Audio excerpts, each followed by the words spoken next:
आज हम सीखेंगे फ्यूचर परफेक्ट टेंस।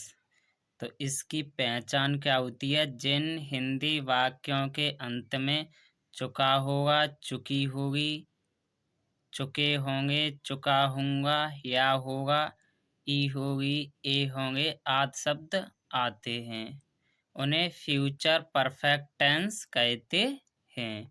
तो इसका रूल क्या होता है? सब्जेक्ट प्लस विल या शैल प्लस हैव।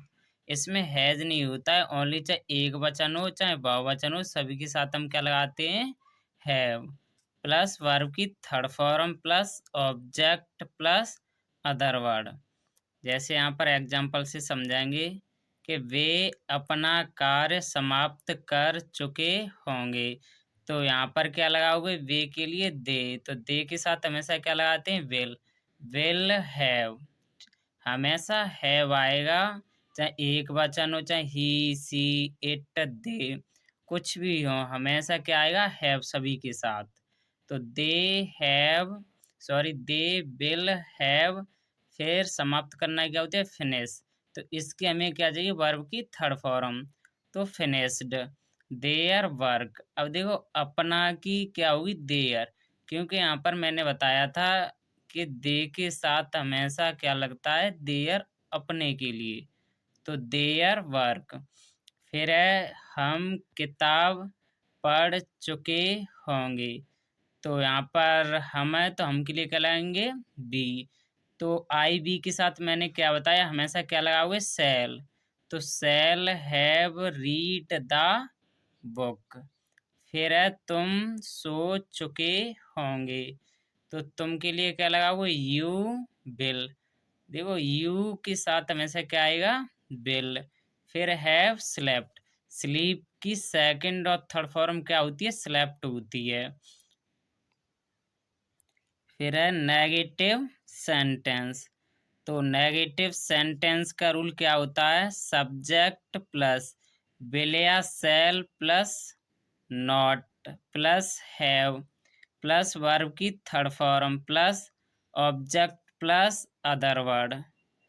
तो एग्जाम्पल से हम समझाएंगे। वह खाना नहीं बना चुकी होगी। तो वह के लिए क्या लगाओगे? ही। तो ही, फिर विल के तुरंत बाद नॉट, उसके बाद हैव। देखो मैंने बताया है कि चाहे एक वचन हो चाहे बहुवचन हो, सभी के साथ तुम क्या लगाओगे? हैव। तो यहाँ पर क्या आएगा? नॉट। जब भी नेगेटिव बोले तो विल या शैल के बाद नॉट आता है, फिर उसके बाद हैव आता है। ठीक है ना? तो यहाँ पर हमने वही किया है कि ही विल, उसके बाद नॉट, उसके बाद हैव, फिर कुक्ड फूड। तो यहाँ पर देखो वर्ब की थर्ड फॉर्म ईडी जुड़ने से हमारी कुक को हम थर्ड फॉर्म में बदल देते हैं कुक्ड। तो फूड से पहले कोई भी आर्टिकल्स नहीं लगाया। मैंने हर बार आपको बताया है कि ए हो, एन हो, दा हो, इनसे पहले कभी भी कोई आर्टिकल्स नहीं लगाते हैं। फिर है राम वन नहीं जा चुके होंगे। तो राम विल नॉट हैव, फिर वर्ब की थर्ड फॉर्म गॉन। वर्ब की थर्ड फॉर्म क्या होती है? गो की गॉन टू फॉरेस्ट। देखो यहाँ पर राम में एक वचन है, फिर भी हमने क्या लगाया? हैव। हमेशा याद रखना यहाँ पर फ्यूचर परफेक्ट टेंस में हमेशा हैव ही रहता है, हैज कभी नहीं होता है। फिर है मैं एक पत्र नहीं लिख चुका हूँगा। तो मैं के लिए क्या लगाओ? आई। तो आई के साथ मैंने क्या बताया? हमेशा सेल लगता है, फिर नॉट, फिर हैव, फिर रिटन अ लेटर।